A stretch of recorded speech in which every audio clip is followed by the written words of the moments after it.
मैं अनामिका शर्मा उज्जैन टीवी की ओर से आप सभी का स्वागत करती हूं। प्रस्तुत है आज के प्रमुख समाचार। शहरवासियों की सुख समृद्धि के लिए कलेक्टर ने की नगर पूजा। दशहरा मैदान तक महाकाल सवारी निकलेगी पर कोई मंच नहीं लगेगा। प्रदेश के विश्वविद्यालयों में होंगे नए पाठ्यक्रम शुरू। जिला प्रशासन और सांसद से खाद्य संकट को लेकर किसानों ने लगाई गुहार। और आज की नवरात्रि दर्शन यात्रा में चलते हैं शहर के प्रमुख शक्तिपीठ हरसिद्धि मंदिर। अब समाचार विस्तार से। शारदीय नवरात्र की महाअष्टमी पर शहरवासियों की सुख समृद्धि के लिए कलेक्टर द्वारा नगर पूजा की गई। उसके बाद शहर के विभिन्न मंदिरों में देर तक पूजा का दौर चलता रहा। सुबह 8 बजे कलेक्टर आशीष सिंह ने 24 खंबा माता मंदिर में माता महामाया व महालया को मदिरा का भोग लगाकर विधि विधान से नगर पूजा की शुरुआत की। उल्लेखनीय है कि तीर्थ नगरी अवंतिका देश की सप्तपुरियों में बड़ी है। नगर में स्थित देवी और भैरव शहर की सुरक्षा और शक्ति का संतुलन करते हैं। शारदीय नवरात्र में शासन की ओर से इनके पूजन की परंपरा अनादिकाल से चली आ रही है। अष्टमी पर कलेक्टर देवी को मदिरा की धार लगाकर नगर पूजा की शुरुआत करते हैं। इसके बाद शासकीय दल अन्य मंदिरों में पूजा अर्चना के लिए रवाना होता है। ढोल ढमाकों के साथ ध्वजा लेकर दल नगर में 27 किलोमीटर लंबे मार्ग पर स्थित देवी और भैरव मंदिर में पूजा करते हैं। तांबे के पात्र में भरी मदिरा की धार नगर में प्रवाहित की जाती है। मान्यता है कि इससे अतृप्त तृप्त होते हैं और नगर को सुख समृद्धि और खुशहाली प्रदान करते हैं।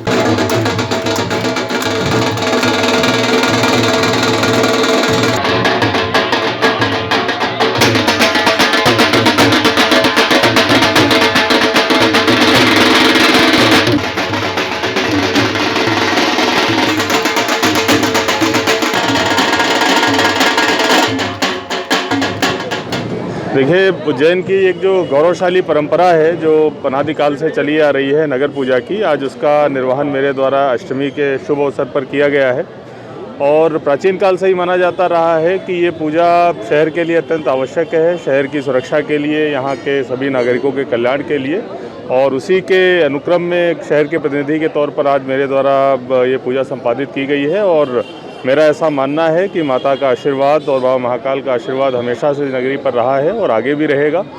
विजयादशमी महापर्व पर आयोजित होने वाले रावण दहन कार्यक्रम को लेकर आयोजित की गई बैठक में निर्णय लिया गया कि दशहरा मैदान तक महाकालेश्वर की सवारी जाएगी तो जरूर, लेकिन किसी प्रकार का स्वागत मंच लगाने की इजाजत नहीं होगी। बैठक की जानकारी देते हुए जिला कलेक्टर आशीष सिंह ने बताया कि राज्य शासन के द्वारा चलायमान जुलूस पर पूरी तरह प्रतिबंध लगाया गया है।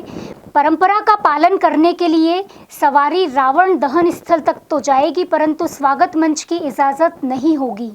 उन्होंने कहा कि जुलूस आदि पर पूरी तरह प्रतिबंध लगाया गया है।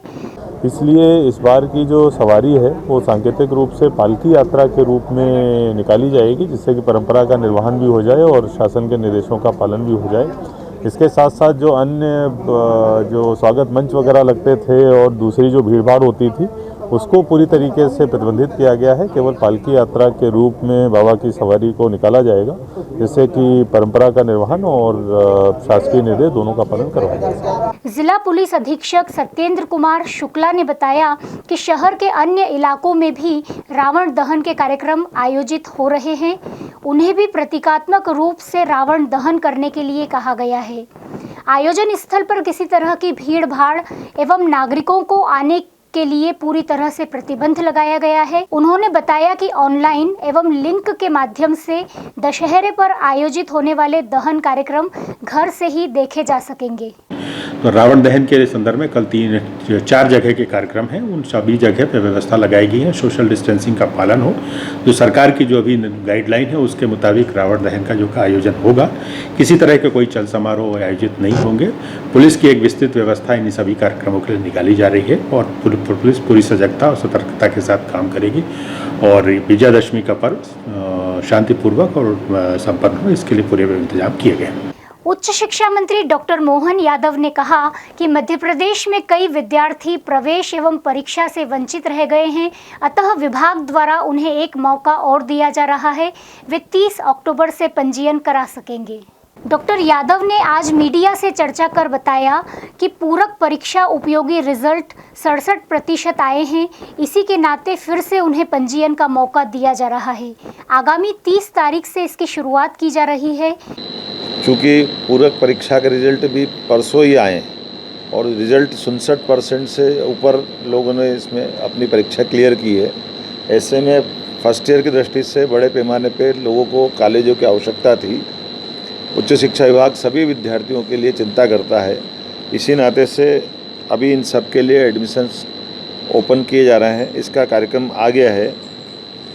आगामी 30 तारीख से दोबारा लिंक खोल करके हम उनको पंजीयन का मौका दे रहे हैं।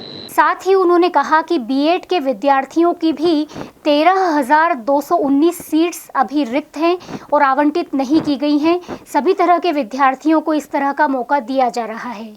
फिजिक्स में और सांख्यिकी में हमने तीनों नए पीजी के कोर्स खोलने की घोषणा की थी, उसकी विधिवत अनुमति उच्च शिक्षा विभाग से दे दी गई है। इसी प्रकार से बीएससी ऑनर्स फिजिक्स, केमिस्ट्री ये भी अभी हमने साइंस कॉलेज में प्रारंभ किया है। बीएससी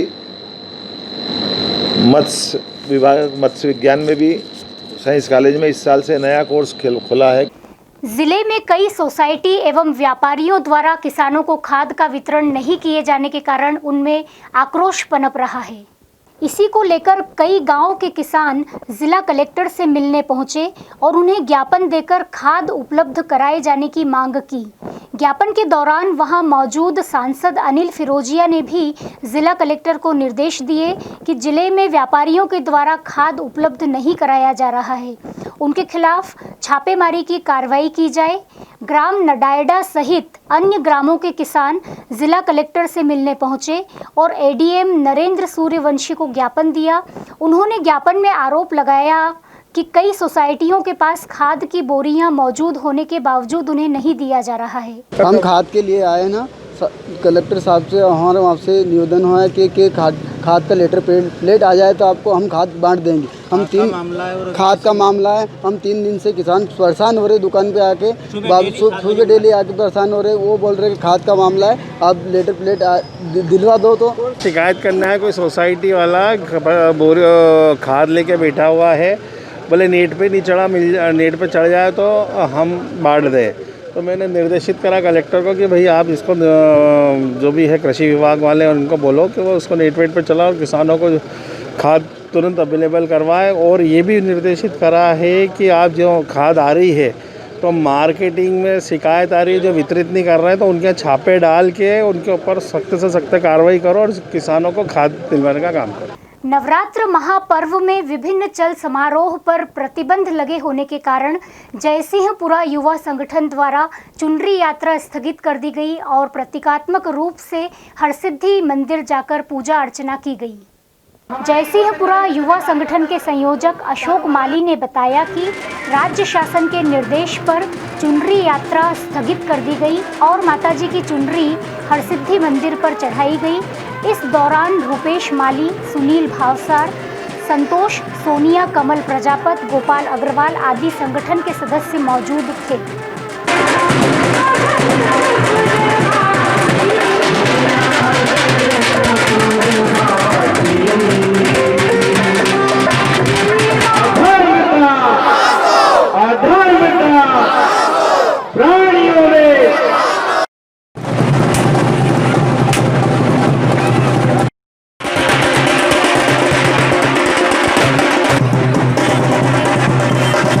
नवरात्र महोत्सव में लगातार 8 दिनों से धर्म की गंगा और आस्था बह रही थी।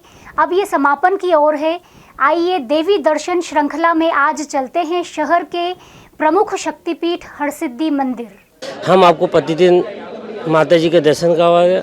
आज महाअष्टमी है, महाअष्टमी आए वो हरसिद्धि माता के दर्शन हो, ये मतलब बहुत बड़ी बात है। कहते आज हमने कहते हरसिद्धि मंदिर में है। आज नवरात्रि में सर्वश्रेष्ठ अष्टमी पर्व है और गौरी जी का आज पूजन किया जाता है।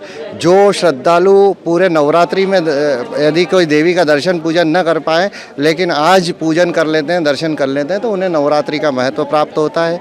यहाँ ये जैनी शक्तिपीठ है। यहाँ माता जी का कोहनी का अंग गिरा है, माता हरसिद्धि के नाम से प्रसिद्ध है। यहाँ महाकाल वन में विराजित होने के कारण इस स्थान का विशिष्ट महत्व है, क्योंकि बीच में रुद्र सागर है जिसका एक किनारा महाकालेश्वर के चरणों को छूता है तो दूसरा देवी जी को चरणों को छूता है। तो शिव शक्ति का ये अद्भुत स्थान है।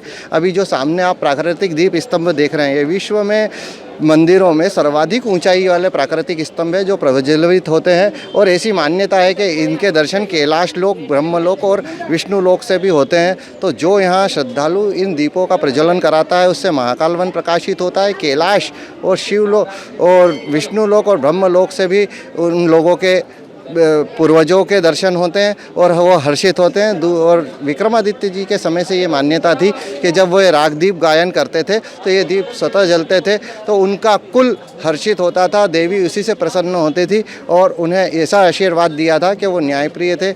उन्होंने 11 बार अपना मस्तक यहाँ माता जी को चढ़ाया और फिर पुनर्जीवित कुमार होकर के वो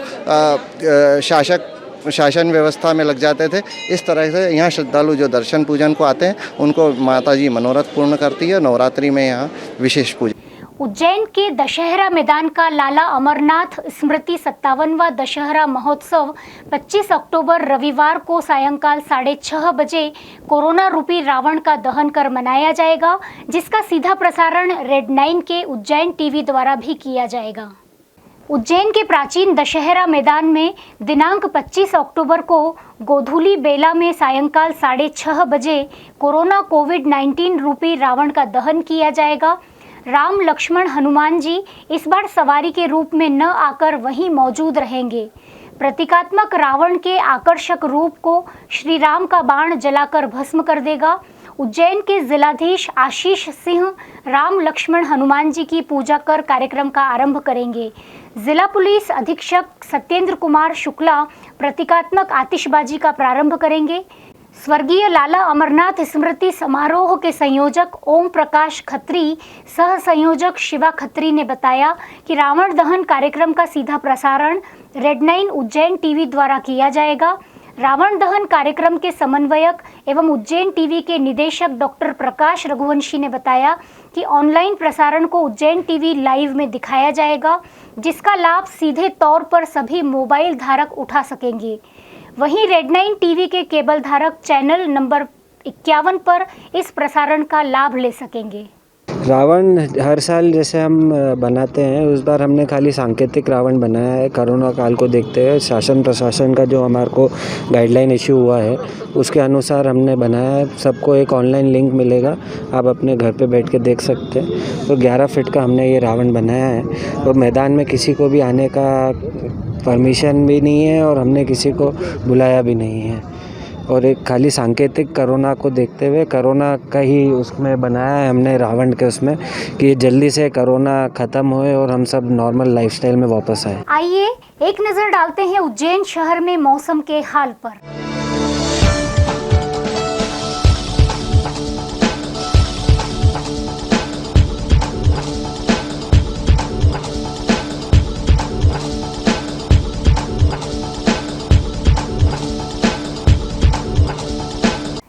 अंत में मुख्य समाचार एक बार फिर।